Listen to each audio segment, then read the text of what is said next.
বিএনপির মহাসচিব মির্জা ফখরুল ইসলাম আলমগীর বলেছেন, বিএনপির ভারপ্রাপ্ত চেয়ারম্যান তারেক রহমানের নেতৃত্বেই একটি প্রকৃত গণতান্ত্রিক ও সমৃদ্ধ বাংলাদেশ নির্মাণ হবে।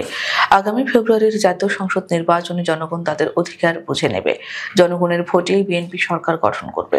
সোমবার গুলশানে বিএনপি চেয়ারপারসনের রাজনৈতিক কার্যালয়ে আওয়ামী লীগের সাবেক অর্থমন্ত্রী শাহ এ.এম.এস কিবরিয়ার ছেলে রেজা কিবরিয়ার বিএনপিতে যোগদান অনুষ্ঠানে এসব কথা বলেন তিনি।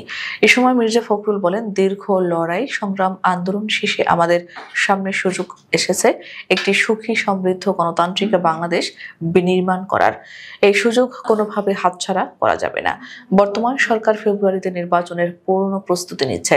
রাজনৈতিক দলগুলো প্রস্তুতি নিচ্ছে। আশা করছি একটি অবাধ ও সুষ্ঠু নির্বাচনের মাধ্যমে জাতি কাঙ্ক্ষিত লক্ষ্যে পৌঁছাবে। তিনি এ সময় রাজধানীর এভারকেয়ার হসপিটালের চিকিৎসাধীন বিএনপি চেয়ারপারসন বেগম খালেদা জিয়ার সুস্থতার জন্য সবার কাছে দোয়া কামনা করেন।